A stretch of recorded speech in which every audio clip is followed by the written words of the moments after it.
নমস্কার। আমরা লেবুর সঙ্গে সবাই পরিচিত। আমাদের সবার ডেইলি ফুডের মধ্যে লেবু অন্যতম একটি খাদ্যদ্রব্য। সে হতে পারে মিষ্টিও হতে পারে বা টকও হতে পারে। তো আমি আজকে আপনাদের সামনে বা আপনাদের সঙ্গে এমন একটি লেবুর একটা পরিচয় করাবো। তো প্রথমে লেবুর একটু পুষ্টি গুণটা একটু বলে দিলে মনে হয় ভালো হয়। তো লেবুর মেন হচ্ছে খুব লো ক্যালোরি থাকে, ফ্যাট ফ্রি থাকে, সোডিয়াম ফ্রি থাকে, আর রিচ ইন ভিটামিন সি থাকে।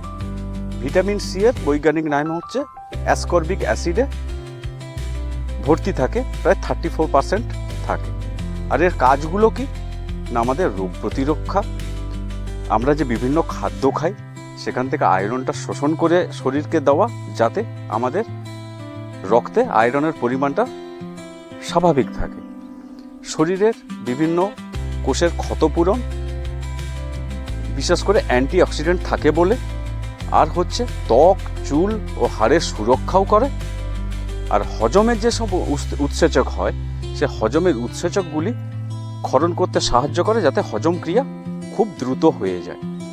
আর বিশেষ করে দাঁত এবং মাড়ির যে বিভিন্ন রোগ বা দাঁত বা মাড়ি থেকে যে রক্ত বেরায়, যাকে আমরা ছোট করে আমরা স্কারভি বলি, সে স্কারভি রোগও দূরীকরণ করতে সাহায্য করে।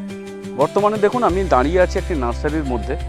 আর এই সময় নার্সারির বিভিন্ন রকমের যে গাছগুলি থাকে সেগুলির সব বিভিন্ন রকমের কলম করা হয়।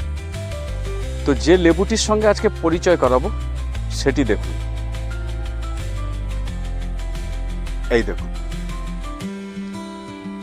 দেখতে পাচ্ছেন এই যে লেবু ধরে আছে, এই দেখুন লেবু ধরে আছে। বর্তমানে এই গাছটা সব গুটি কলম বাঁধা হয়ে গেছে। তো এই লেবুর নাম হচ্ছে কামকয়েড লেবু, যাকে অনেকে কামকোয়াটও বলে। তো এই গাছটি সাধারণত রৌদ্রোজ্জ্বল জায়গায় ভালো হয় এবং এর প্রচুর পরিমাণে ফল হয়। ডুয়ার ভ্যারাইটির গাছ, এবং একে ছেড়ে দিলে প্রায় 5 থেকে 6 ফিট পর্যন্ত এর হাইটও হয়ে যায় এবং খুব বুশি গাছ হয়। বর্তমানে এই সমস্ত গুটি কলম করার ফলে এই যে সাইড ব্রাঞ্চগুলো দেখুন, এগুলো সব কেটে দেওয়া হয়েছে, যাতে গাছটা ফ্রি থাকে এবং ডালের ওয়েটটা কমে থাকে। নাহলে ডাল থাকলে কি হয় না, এই ডালের ভারে এই গুটি কলমগুলো এখান থেকে ভেঙে যায়, নষ্ট হয়। তো দেখুন কত লেবু হয়েছে দেখুন এই গাছটাতেও। তাও কিছুটা লেবু এখন ছেঁটে কিছুটা বাদ দিয়ে দেওয়া হয়েছে। তো দেখতেই পাচ্ছেন যে গাছটার লেবুর সংখ্যাটা দেখুন। আমি আরো অন্য গাছ দেখাচ্ছি। এটা একটি গাছ, এর পাশেও দেখুন। আর এই লেবু খুব বড় হয় না। এই যে লেবুর সাইজগুলো, এই যে লেবুটার সাইজ, এর থেকে আর একটুখানি বড় হবে এবং পেকে গেলে এর পুরো স্কিনটা পুরো কমলা রঙের হয়ে যাবে, যেমন কমলা লেবুর ছোট ভ্যারাইটি। কিন্তু এটা টক হয় এবং অত্যন্ত সুগন্ধি এই লেবু। আমরা বাঙালিরা যারা আমরা অনেকে মাছের টক খাই, বা আমরা বিভিন্ন রান্নার কাজে যেমন গন্ধরাজ লেবু আমরা প্রয়োগ করি, বা অন্যান্য লেবুরও অনেক আমরা অন্যান্যভাবে প্রয়োগ করে থাকি, ম্যারিনেশনের জন্য বলুন বা অন্যান্য কাজে আমরা ব্যবহার করে থাকি। তো এই লেবুর এতটাই স্মেল থাকে যে মাছের যে টক হয়, সে টকে যদি দিতে পারেন তো খুবই সুস্বাদু হয় এবং দুর্দান্ত একটা স্মেল হয়। তো আপনারা যারা এখন এই লেবুটি কালেকশন করেননি, আপনারা কিন্তু এই লেবুটা কালেকশন করে বাড়িতে রাখতে পারবেন। এটা টবেও হয়ে যায় এবং বুশ প্রকৃতির এই গাছটা। তো এর আরেকটি ভ্যারাইটি আছে, সেটা চলুন আমি দেখাচ্ছি।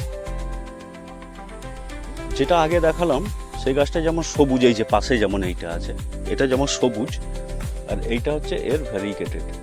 এর কিন্তু একটু ফলনটা কম এবং এর যে প্লান্টেশনটা খুব সূক্ষ্ম, বেশি জল হলে মরে যায়, অনেক রকম প্রবলেম আছে, কিন্তু দেখতে খুবই সুন্দর ডুয়ার ভ্যারাইটির ওপরে।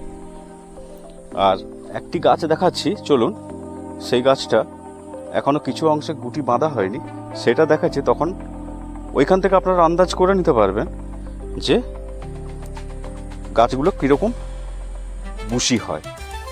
দেখুন, এটা একটা ছোট গাছ, এই যে গুটি বাঁধা হয়েছে, এখানেও গুটি কলম, আর এই পাশটা এখনো হয়নি।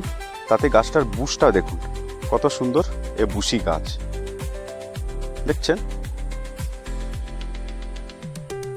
তো যারা আপনারা এই গাছটি এখনো কালেকশন করেননি, আপনারা যদি বড় টবে যদি করেন, আপনাদের লেবু কেনার আক্ষেপ অনেকটাই মিটে যাবে। তো কেমন লাগলো ভিডিওটা? যদি ভালো লাগে লাইক শেয়ার কমেন্ট করবেন এবং আমার চ্যানেলটাকে একটু ফলো অ্যান্ড সাবস্ক্রাইব করে আমাকে একটু সাপোর্ট করবেন। Thank you.